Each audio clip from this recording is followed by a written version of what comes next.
C'est une partie d'ailleurs de la gestion de la crise que nous traversons. Alpha Mamadou Diallo, la crise que nous traversons, la gestion. Comment aujourd'hui, à date, elle est gérée? Comment apprécier, quelle appréciation donc faire de cette gestion de la crise du carburant? En tout cas, on remarque quand même que de plus en plus, petit à petit, au fur et à mesure, les stations de service d'où on voyait de longues files d'attente commencent donc petit à petit à reprendre leur engouement habituel, et en tout cas à en croire surtout ce qui a été dit par-ci par-là, mais aussi l'annonce qui a été faite par le ministre porte-parole du gouvernement pour ce qui est de l'arrivée du gasoil, mais aussi du bateau d'essence. Est-ce qu'on peut espérer un dénouement heureux, à une décrispation totale de la situation les jours à venir? En fait, c'est du moins ce qui a été annoncé par le ministre sans ambiguïté. Il a mais est-ce que ça ne se voit pas sur le terrain d'ailleurs? Oui, ça se voit. Mais c'est normal. C'est normal qu'on ne puisse pas.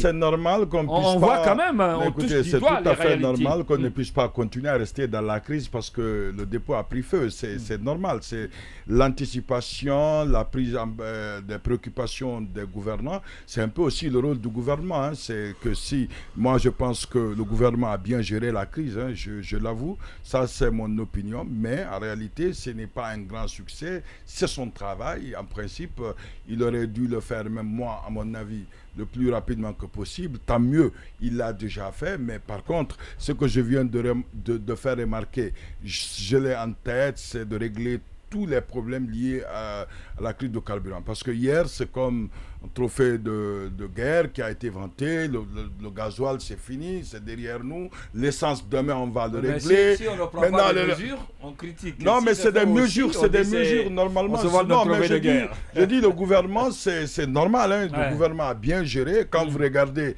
les crises, personne ne vend du carburant dans le secteur, mais en fait, là aussi, il faut relativiser parce que l'intérieur a beaucoup plus souffert de l'absence de ce carburant que Conakry, et souffre encore parce que ce qui préoccupe en grande partie le gouvernement, c'est l'image, le reflet qu'on renvoie. Et aujourd'hui, c'est Conakry qui les intéresse. À l'intérieur, il y avait des jours où 1 semaine, 2 semaines, il n'y a pas de carburant, on ne s'intéresse pas. Aujourd'hui, on nous dit tout va être. Il suffit juste de le faire. Et il y avait quand même des stations qui travaillent, qui devraient travailler, je ne sais pas si elles ont travaillé 24 heures sur 24. Ouais, mais à partir de 0h01, ça fermait. C'est extrêmement important. Je ne sais pas si c'est lié à des questions de sécurité. Non, je ne pense pas qu'il y a question de sécurité. Quand même de récupérer l'argent. Mais pourquoi ils annoncent 24 heures sur 24? Il y avait la gendarmerie. Mais sauf qu'il fallait.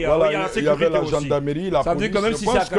Il y a quand même du professionnalisme dans la gestion. Et c'est ce qu'on doit attendre. Par la SONAP, il faut tirer chapeau. C'est ce qu'on doit s'attendre. Mais sur les victimes, c'est ce qu'il faut s'attendre à ce qu'ils continuent à s'occuper aussi des victimes. Parce que là, ça m'inquiète. Ça m'inquiète. On ne parle jamais. On ne parle jamais des victimes. Et ça m'inquiète un peu. Normalement, on doit dire voilà la partie du carburant, voilà, et surtout l'enquête aussi. C'est une partie importante, même de la gestion de la crise. Parce que là, moi, je n'ai pas été victime. Honnêtement, je vous avoue, je n'ai pas une personne aussi directement, mais il y a beaucoup qui ont été victimes. Et là, il faut les soigner.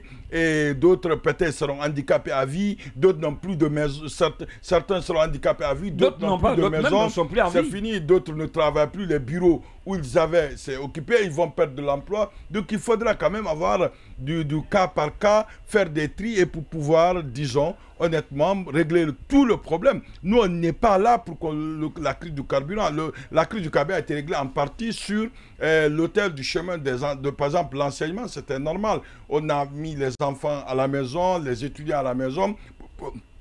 Pour pouvoir régler, c'est une bonne chose. Mais il faudrait aussi envoyer toutes les victimes pour pouvoir, les différentes aides qui sont venues, que tout le monde soit au courant, pour savoir si les victimes pourront continuer à compter et pas les aider de façon temporaire à régler définitivement tous les impacts, tous les dommages qu'ils ont eus à travers l'explosion, puisque ça c'est le rôle de l'État comme ils l'ont fait pour le carburant. C'est le rôle de l'État comme ils l'ont fait pour le carburant. Oui, Baïla Amadou Traoré, sur cette... on parlait tout à l'heure donc de EDG qui est une partie d'ailleurs de la gestion de la crise. Mais qu'est-ce que vous pouvez retenir de façon générale de cette gestion de la crise du carburant qu'on a entamée depuis la nuit du 17 au 18 décembre dernier?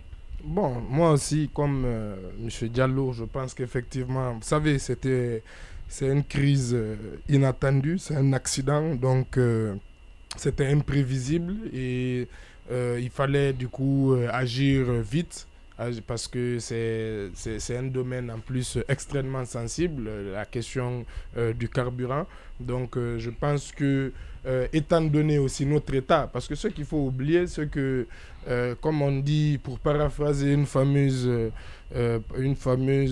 métaphore, un état, le plus beau état ne peut donner, on va dire, que ce qu'il a, il ne peut pas donner plus. Et l'état guinéen est ce qu'il est en termes de capacité, en termes de protection civile, en termes d'économie. Donc nous sommes un État qui manquons d'infrastructures de base, qui manquons de moyens financiers, qui manquons de moyens humains, et de ressources humaines. Donc et c'est la raison pour laquelle d'ailleurs malheureusement on tire le diable par la queue. Donc avec les moyens qu'on a, on peut dire qu'effectivement la crise a été plutôt bien géré.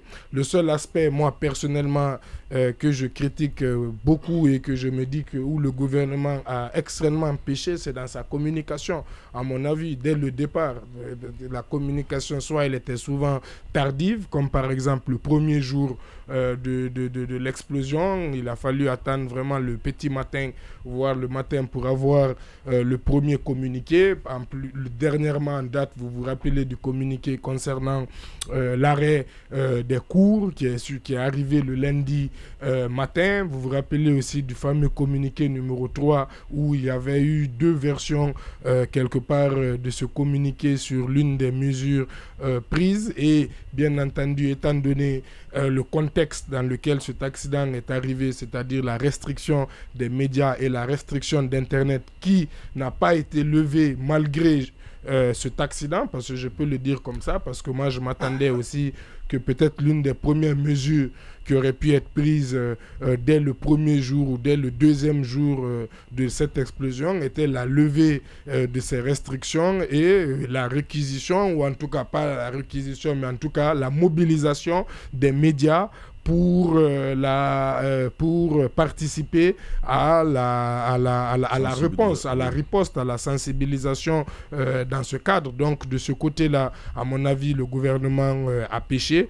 Maintenant, effectivement, on attend de voir. Moi, je prends toutes ces annonces, c'est bien qu'un bateau est déjà venu. Après, plusieurs questions restent posées. Les capacités de ce bateau face à la demande sur toute l'étendue du territoire, combien de temps, est-ce que c'est continuel, est-ce que le temps qu'on finisse de dépoter, est-ce qu'un autre bateau va venir, est-ce que c'est dans 2 semaines, dans 3 semaines. Donc la crise aussi, on nous a annoncé une crise qui va durer. Donc on ne peut pas venir aussi nous annoncer que la crise aussi est terminée parce que non, certes, il y a eu une évolution, c'est bien, il faut s'en féliciter, mais je pense que la gestion de cette crise ne fait que commencer quelque part. C'est une gestion qui va aller tout au long, en tout cas, de cette année, et il faut bien évidemment encourager le gouvernement à aller avec